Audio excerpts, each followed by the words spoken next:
ഉണ്ടാക്കാൻ പോണത് ഒരു പായസമാണ് കേട്ടോ. ഒരു അടിപൊളി പാലട പായസം. സദ്യ സ്പെഷ്യൽ പിങ്ക് പാലട പായസം ഒക്കെ ഇല്ലേ, അത് നല്ല ടേസ്റ്റ് ആണ്. നിങ്ങൾ ഇതുവരെയും ഈ ഒരു രീതിയിൽ പാലട പായസം ഉണ്ടാക്കിയിട്ടുണ്ടാവാൻ സാധ്യത ഇല്ല തോന്നുന്നുണ്ട്. ഉണ്ടാക്കാൻ കുറച്ച് സമയം എടുക്കുമെങ്കിലും വലിയ ബുദ്ധിമുട്ടൊന്നുമില്ല കേട്ടോ. നല്ല എളുപ്പമാണ്, എന്നാൽ നല്ല പെർഫെക്റ്റ് ആയിട്ടുള്ള പാലട പായസമാണ്. അപ്പൊ നമുക്ക് റെസിപ്പിയിലേക്ക് പോവാം.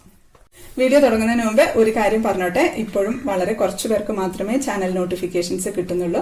അതുകൊണ്ട് നോട്ടിഫിക്കേഷൻസ് കിട്ടാത്തവർ ഇടയ്ക്കൊന്ന് യൂട്യൂബിൽ ചിക്കു സ്റ്റൈൻ ഒന്ന് സെർച്ച് ചെയ്ത് നോക്കണേ. എന്നിട്ട് ചാനൽ ക്ലിക്ക് ചെയ്യുകയാണെന്നുണ്ടെങ്കിൽ നമ്മുടെ ചാനൽ കയറാൻ സാധിക്കും. അവിടെ വീഡിയോസ് ക്ലിക്ക് ചെയ്താൽ ലേറ്റസ്റ്റ് ആയിട്ടിട്ടുള്ള എല്ലാ വീഡിയോസും കാണാൻ സാധിക്കും. ഒന്നും മിസ് ചെയ്യില്ല എന്ന് ഞാൻ വിശ്വസിക്കുന്നു. പിന്നെ സബ്സ്ക്രൈബ് ചെയ്യാത്തവർ ഒന്ന് സബ്സ്ക്രൈബ് ചെയ്തേക്കണേ. അപ്പൊ നമുക്ക് റെസിപ്പിയിലേക്ക് പോവാം. അപ്പൊ നമുക്ക് അടപ്പായസം ഉണ്ടാക്കാം. അടപ്പായസം ഉണ്ടാക്കാനായിട്ട് നമ്മൾ പാക്കറ്റിൽ വാങ്ങിച്ച അടയാട്ടോ എടുക്കുന്നത്. ഇത് വളരെ ചെറിയ പോലത്തെ അരി പോലത്തെ അടയാട്ടോ. അരിയുടെ അത്രയേ വലുപ്പമുള്ളൂ. ചെറിയ അട നോക്കി വാങ്ങിച്ചാൽ മതി. ഞാനിപ്പോ വാങ്ങിച്ചത് ഡബിൾ ഹോഴ്സിന്റെ റൈസ് പാലടയാണ്. അപ്പൊ നമുക്ക് അടപ്പായസം ഉണ്ടാക്കാനായിട്ട് ഞാൻ ഒരു ഉരുളി വെച്ചിട്ടുണ്ട്. ഇനി അതിലേക്ക് നമുക്ക് 1 ടേബിൾ സ്പൂൺ നെയ്യ് ഒഴിച്ചു കൊടുക്കാം. നെയ്യൊക്കെ വളരെ കുറച്ച് മതി കേട്ടോ. 1 ടേബിൾ സ്പൂൺ എണ്ണ മതി. അപ്പം നെയ്യൊന്ന് ഉരുകിയിട്ടുണ്ട്. ഇനി അതിലേക്ക് നമുക്ക് അടയില്ലേ, അട എടുത്തു വെച്ച അട, ഇത് 100 ഗ്രാം അടയാണ്. ഇത് നമുക്ക് ഇട്ട് കൊടുക്കാം. ഇനി നമുക്ക് ഇതിലേക്ക് ഒരു 250 ഗ്രാം പഞ്ചസാര ഇട്ട് കൊടുക്കാം. മധുരം അധികം വേണ്ടാത്തവര് 200 ഗ്രാം ഇട്ടിട്ട് അവസാനം നോക്കിയിട്ട് വേണമെങ്കിൽ ഇട്ട് കൊടുത്താൽ മതി കേട്ടോ.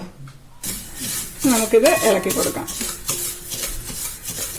നമുക്കൊരു 10-15 മിനിറ്റ് ഒക്കെ ഒന്ന് ഇളക്കി ചൂടാക്കണം.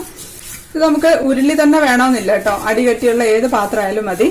നമുക്ക് ഇളക്കിക്കൊണ്ടിരിക്കുക. ഒരു 10-15 മിനിറ്റ് ഒക്കെ ഒന്ന് ഇളക്കേണ്ടി വരും. കുക്കർ എടുത്താലും മതി, അടച്ചു വെക്കാതെ സാധാരണ നമ്മൾ ഈ ഒരു അടികട്ടിയുള്ള ഒരു പാത്രം എടുക്കുന്ന പോലെ കുക്കർ എടുത്താലും മതി. ആ സമയത്ത് തന്നെ നമുക്ക് ഒരു 2 ലിറ്റർ പാല് ഒന്ന് വെച്ച് തിളപ്പിക്കാം. അതിന്റെ കൂടെ തന്നെ നമുക്കൊരു 1/2 ലിറ്റർ വെള്ളവും കൂടെ ഒഴിച്ചു കൊടുക്കാം. അതൊന്ന് തിളച്ച് വരട്ടെ. ഇടയ്ക്കൊന്ന് ഇളക്കി കൊടുക്കണം, അല്ലാന്നുണ്ടെങ്കിൽ അടിയിൽ പിടിക്കാം. ഇതിപ്പോൾ ഒരു 10 മിനിറ്റ് ഒക്കെ ആയിട്ടുണ്ട്. ഇതുണ്ട്, ഇതിന്റെ കളറൊക്കെ ഒന്ന് മാറി ഒരു വേറൊരു കളറായിട്ട് വരുന്നുണ്ട്. ഇതിപ്പോൾ എല്ലാം ഇങ്ങനെ വേറെ തന്നെ കിടക്കുകയാണ് കേട്ടോ. ഞാനിപ്പോൾ ഒരു മീഡിയം ഹൈ ഫ്ലെയിമിൽ തന്നെയാണ് വെച്ചിരിക്കുന്നത്. ഇളക്കി വരുന്ന സമയത്ത് നെയ്യ് ഇങ്ങനെ ഊറി വരും. ആ സമയത്ത് നമുക്ക് പാലൊഴിച്ചു കൊടുക്കാം. അടയും പഞ്ചസാരയും കൂടെ ചേർന്നിട്ട് ആ ഒരു ടെക്സ്ചറൊക്കെ ഒന്ന് മാറി ഒരു ക്രിസ്റ്റൽ പരുവമായിട്ട് വന്നിട്ടുണ്ട്. കളറൊക്കെ മാറി വരുന്നുണ്ട്. ഇനി ഇത് പോരാ, കുറച്ചുകൂടെ ആവണം. നമ്മൾ ഇളക്കുന്ന സമയത്ത് ഒരു 15 മിനിറ്റ് ഒക്കെ ആയേ.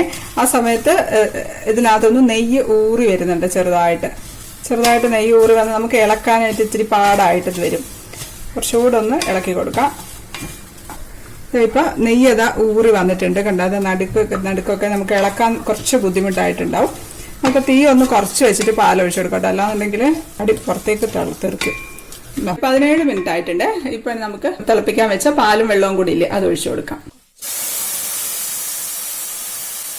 കുറേശ്ശെ ആയിട്ട് ഒഴിച്ചു കൊടുക്കട്ടെ, അല്ലാന്നുണ്ടെങ്കിൽ കയ്യിലോട്ട് അങ്ങ് ആവി അടിക്കും. ഈ പാലൊഴിക്കുമ്പോൾ ഈ പാല് മുഴുവൻ അങ്ങ് ഒഴിച്ചു കൊടുക്കാം.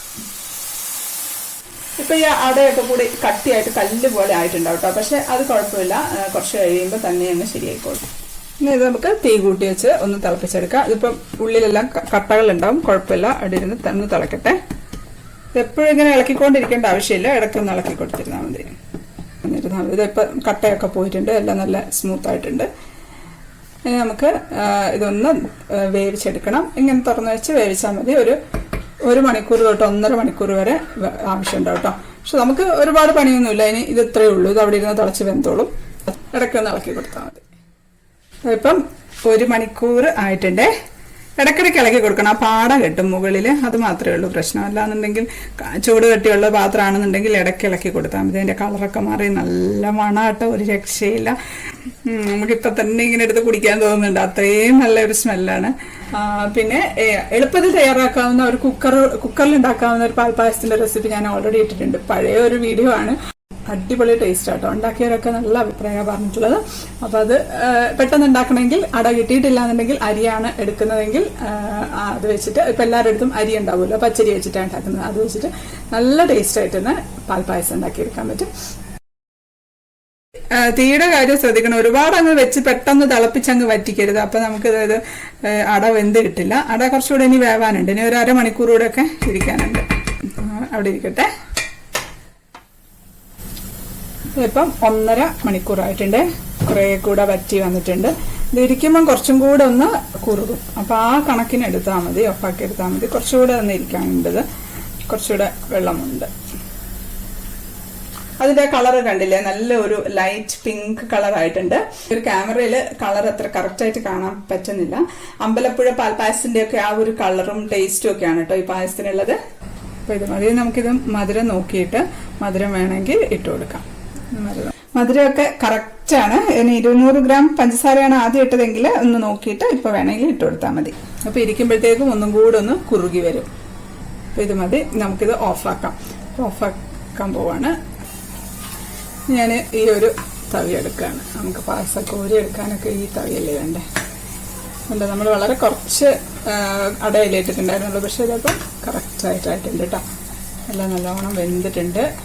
ഈ ഒരു പരുവത്തിന് പാലും അടയും വേറെ വേറെ കിടക്കരുത് കേട്ടോ. തവി കൊണ്ട് കോരി എടുക്കുന്ന സമയത്ത് നന്നായിട്ട് ബ്ലെൻഡായിട്ട് ഒരുമിച്ച് ഇങ്ങനെ കിടക്കണം. അതാണ് അതിന്റെ ആ ഒരു കറക്റ്റ് പരുവം. പാലും അടയും വേറെ വേറെ കിടക്കുകയാണെന്നുണ്ടെങ്കിൽ ആയിട്ടില്ല. കുറച്ച് സമയം കൂടെ തിളപ്പിച്ച് അത് കുറച്ചുകൂടെ ഒന്ന് കുറുക്കിയെടുക്കണം. ഇടയ്ക്കൊന്ന് ഇളക്കണം ഓഫാക്കിയിട്ടിട്ടുണ്ടെങ്കിൽ, കാരണം ആ പാട കിട്ടും പാലിന്റെ. അപ്പം അങ്ങനെ പാട കിട്ടാതിരിക്കാൻ ഒന്ന് ഇളക്കി കൊടുത്തിരുന്നാൽ മതി. ഇനി ഇതിലേക്ക് നമുക്ക് ഒരു 2 നുള്ള് ഉപ്പിട്ട് കൊടുക്കാം. ഉപ്പിട്ട് കൊടുക്കാൻ മറന്നു പോരുത് കേട്ടോ, എന്നാലേ ആ കറക്റ്റ് ആയിട്ടുള്ള ഒരു ടേസ്റ്റ് കിട്ടുള്ളൂ. എന്താ പായസം! തീർച്ചയായിട്ടും നിങ്ങൾ ഉണ്ടാക്കി നോക്കണം കേട്ടോ ഈ വിഷുവിന്. എളുപ്പമല്ല ഉണ്ടാക്കാനായിട്ട്. നമ്മൾ ഒരുപാട് ബുദ്ധിമുട്ടൊന്നും വേണ്ട, പക്ഷെ കുറച്ച് കൂടുതൽ സമയം ഇതിന് വേവണം. ആ പാല് കുറുകി വരണം. എന്തായാലും അത് അതിന്റെ ആ ഒരു ടേസ്റ്റ് എന്തായാലും ഉണ്ടാവും. ഇതിങ്ങനെ ഇരുന്ന് കുറുകി വരുമ്പോഴത്തേക്ക് അതിനൊരു പ്രത്യേക രുചിയാണ്. ഇതിൽ നമ്മൾ ഏലക്കാപ്പൊടി ഒന്നും ചേർക്കേണ്ട ആവശ്യമില്ല. അത് കുടിക്കുന്ന സമയത്ത് നിങ്ങൾക്ക് മനസ്സിലാവും എന്തുകൊണ്ടാണ് ഏലക്കാപ്പൊടി ചേർക്കേണ്ടതെന്ന് പറഞ്ഞതെന്ന്. പിന്നെ അണ്ടിപ്പരിപ്പും മുന്തിരിയും വേണമെങ്കിൽ നെയ്യിൽ വറുത്തിട്ട് ചേർക്കാം. ഞാൻ കുറച്ച് അണ്ടിപ്പരിപ്പും മുന്തിരിയും കൂടെ നെയ്യിൽ വറുത്തെടുക്കുകയാണ്. ഞാൻ ഒരു പാനിലേക്ക് 1 സ്പൂൺ നെയ്യ് ഒഴിച്ചിട്ടുണ്ട്. കുറച്ച് അണ്ടിപ്പരിപ്പ് ഇട്ടിട്ട് ഒന്ന് വറുത്തെടുത്തിട്ടുണ്ട്. ഒന്ന് മാറ്റി വയ്ക്കാം. ഇനി ഇതിലേക്ക് നമുക്ക് ഉണക്കമുന്തിരി ഇട്ട് കൊടുക്കാം. കുറച്ച് അതും ഒന്ന് നന്നായിട്ട് വീർത്ത് വന്നിട്ടുണ്ട്. അത് നമുക്ക് എടുക്കാം. ഇനി ഇത് രണ്ടും കൂടി പായസത്തിലേക്ക് ഇട്ട് കൊടുക്കാം. അപ്പോൾ അണ്ടിപ്പരിപ്പും മുന്തിരിയും ഒക്കെ വറുത്തിട്ടിട്ടുണ്ട്. എൻ്റെ മോക്ക് അണ്ടിപ്പരിപ്പും മുന്തിരിയൊന്നും പായസത്തിൽ ഇഷ്ടമല്ല കേട്ടോ. അപ്പോൾ അതുകൊണ്ട് ഞാൻ ഒരുമിച്ചിട്ടില്ല, രണ്ടാക്കി കുറച്ചെടുത്ത് മാറ്റിയതിന് ശേഷം ബാക്കി ഇതിലിട്ടതാണ്. അപ്പോൾ നിന്ന് ടേസ്റ്റ് ചെയ്ത് നോക്കട്ടെ. അപ്പോൾ നന്നായിട്ട് തണുത്തിട്ടുണ്ട് കേട്ടോ പായസം. അപ്പോൾ ഈ ഒരു പരുവാട്ടോ കറക്റ്റ്. അത് ടേസ്റ്റ് ചെയ്ത് നോക്കട്ടെ.